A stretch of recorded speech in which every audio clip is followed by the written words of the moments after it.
王楚然腰间赘肉引热议。172厘米的王楚然因机场生图腰间赘肉被热议，48千克的体重却被批不够瘦。从高配版刘亦菲到腰粗争议，同一批人前脚夸她瘦而不柴，后脚嘲讽医美痕迹。当深蹲300个练出的肌肉被说成缺陷，我们是否在用放大镜绑架女明星？前段时间，王楚然在机场让人给拍到了生图，穿个白短袖露腰装，好家伙，腰间那一圈肉啊，直接给顶上热搜第一了。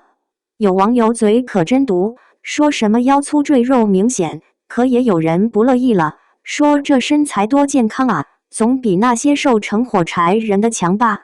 我就在想啊，现在这娱乐圈是不是对女明星太苛刻了点？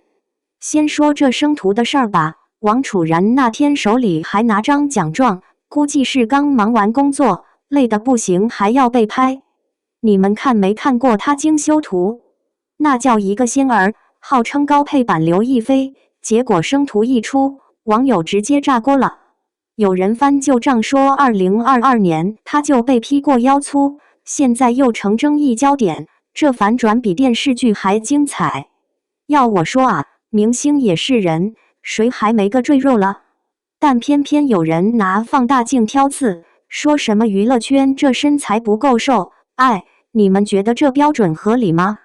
再说说其他女明星的对比，那可更有意思了。佟丽娅机场素颜照被说又黑又瘦小，周冬雨倒是被夸少年感穿搭，但之前也有人嫌她太瘦。蔡明老师更惨，素颜被说像农民工，医美痕迹都藏不住。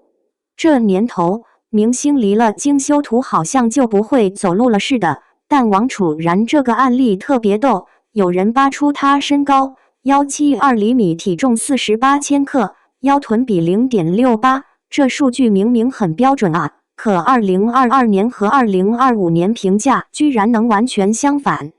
粉丝还晒过她每天深蹲300个的训练记录，结果练出肌肉又被说腰粗，合着怎么都不对呗。审美这玩意儿真是变来变去。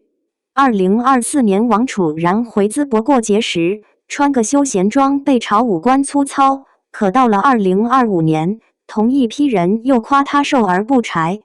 我印象里特别深的是有部剧里她和张凌赫的拦腰抱戏，18厘米身高差被网友客风说暧昧张力拉满，但同一时间机场照却挨骂，这不自相矛盾吗？